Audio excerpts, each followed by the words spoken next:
Assalamualaikum warahmatullahi wabarakatuh. Kali ini kita akan mempelajari tema 1, indahnya kebersamaan. Subtema 3, bersyukur atas keberagaman. Pembelajaran 3. Sebelumnya kamu telah belajar tentang permainan bakia. Menarik bukan? Kamu tentunya senang dapat mencobanya. Permainan tradisional lainnya yang cukup menarik adalah engklek. Tahukah kamu permainan ini? Ayo kita coba bersama.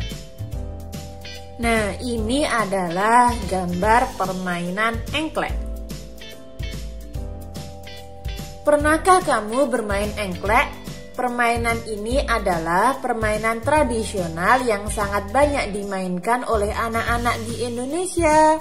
Engklek merupakan permainan lompat pada bidang datar yang digambar di atas tanah. Permainan engklek biasa dimainkan oleh 2-5 orang. Mau tahu cara mainnya? Oke, simak berikut ini. Permainan engklek. Jumlah pemain 2-5 orang. Peralatan: gacuk atau pecahan genting, kapur atau tepung untuk garis batas. Cara bermain: lompatlah dengan menggunakan satu kaki di setiap petak-petak yang telah digambar. Siapkan gacuk sebelum bermain. Lemparkan gacuk ke salah satu petak. Petak yang ada gacuknya tidak boleh diinjak atau ditempati oleh setiap pemain. Lompatlah ke petak berikutnya dengan satu kaki mengelilingi petak-petak yang ada. Pilihlah sebuah petak yang dijadikan sawah setelah menyelesaikan satu putaran. Petak itu boleh diinjak dengan dua kaki. Pemain lainnya tidak boleh menginjak petak itu selama permainan. Dan yang terakhir, pemain yang memiliki sawah yang paling banyak adalah pemenangnya. Permainan engklek memerlukan keterampilan lokomotor, yaitu kemampuan untuk melakukan gerak anggota tubuh sehingga seluruh tubuh berpindah tempat. Keterampilan lokomotor sangat penting untuk mengukur kemampuan motorikmu. Beberapa keterampilan lokomotor dasar yang perlu kamu kuasai. Yang pertama berjalan, yang kedua berlari, dan yang terakhir melompat. Selain permainan engklek, bangsa Indonesia juga mempunyai banyak permainan yang diwariskan secara turun-temurun. Mari kita cari tahu lebih lanjut tentang budaya Fahumbo, batu atau lompat batu yang biasa dilakukan oleh masyarakat Nias. Fahumbo batu, silahkan kalian baca.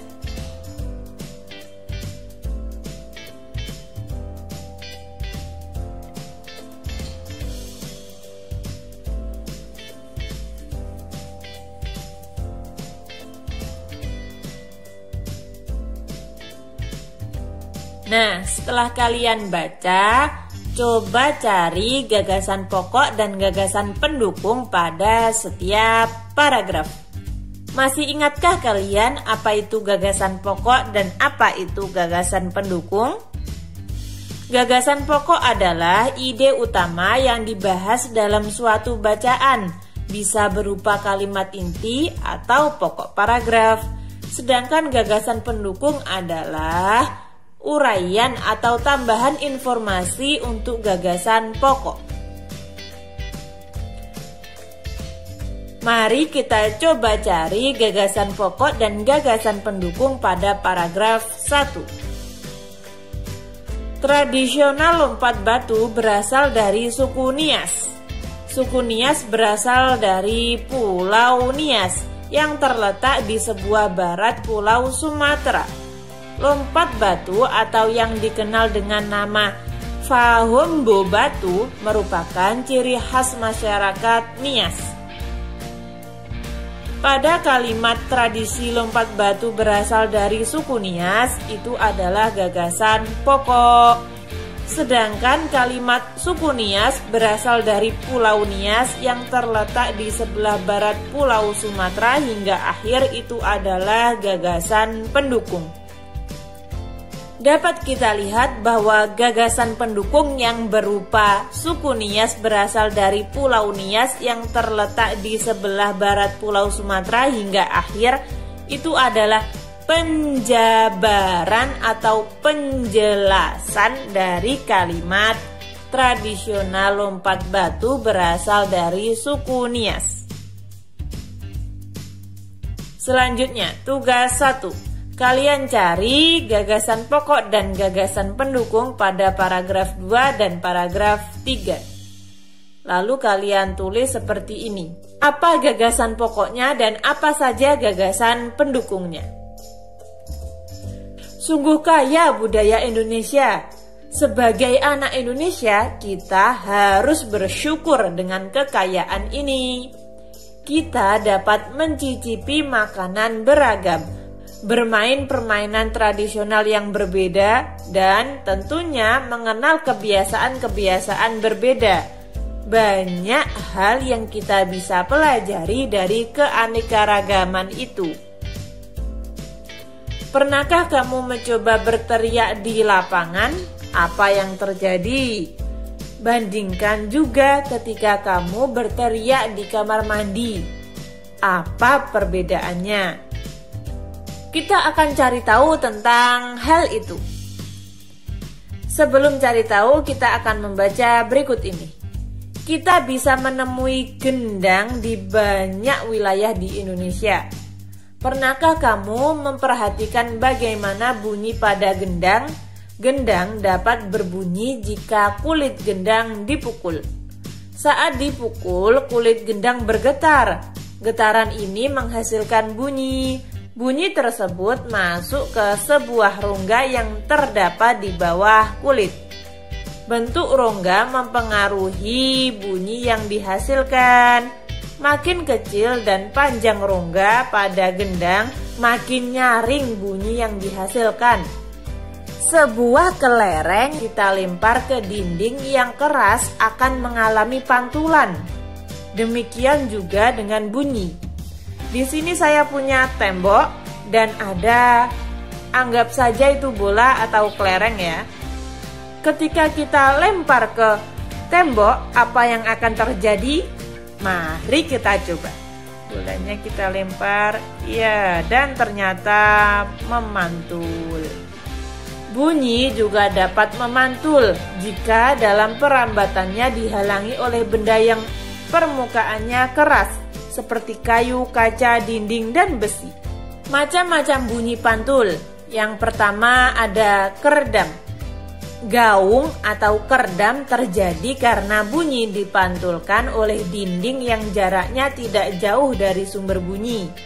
Hal itu menyebabkan datangnya bunyi pantul bersamaan bunyi asli yang belum selesai terucapkan. Akibatnya bunyi pantul mengganggu bunyi asli sehingga suara yang terdengar tidak jelas. Sedangkan gema terjadi karena bunyi dipantulkan oleh dinding yang jaraknya jauh dari sumber bunyi. Hal itu menyebabkan datangnya bunyi pantul setelah bunyi asli selesai terucapkan. Jadi, bunyi pantul yang terdengar lengkap sesudah bunyi asli. Gema sering terjadi di gua-gua, lembah-lembah, dan bukit-bukit yang jaraknya jauh serta permukaan yang keras dan rapat. Selain itu, gema juga dapat dipergunakan untuk mengukur kedalaman jurang atau gua. Perbedaan. Dari bacaan tadi dapat kita simpulkan perbedaan antara gaung dan gema. Gaung biasanya terjadi di ruangan yang sempit, sedangkan gema biasanya terjadi di ruangan yang luas. Gaung bunyi pantul yang terdengar bersamaan dengan bunyi aslinya. Sedangkan gema bunyi pantul yang terdengar beberapa saat setelah bunyi aslinya. Gimana, udah paham? Selain dapat dipantulkan, bunyi juga dapat diserap. Benda-benda yang dapat menyerap bunyi adalah benda yang permukaannya lunak. Benda yang demikian disebut peredam bunyi. Misalnya karpet, goni, kertas, kain, busa, dan wol. Benda-benda tersebut dapat digunakan untuk mencegah terjadinya gaung atau kerdam. Dinding dan langit-langit gedung pertemuan, studio rekaman, dan gedung bioskop dilapisi dengan bahan-bahan tersebut supaya tidak terjadi gaung atau kerdam. Kesimpulan, tadi kita sudah belajar apa saja? Yang pertama, memahami variasi gerak dasar lokomotor dalam permainan tradisional. Yang kedua, mencermati keterhubungan antar gagasan yang didapat dari teks lisan, tulisan, atau visual. Yang terakhir, menerapkan sifat-sifat bunyi dan keterkaitannya dengan indera pendengaran. Sekarang jawab pertanyaan berikut. Selamat mengerjakan. Sekian, terima kasih. Wassalamualaikum warahmatullahi wabarakatuh.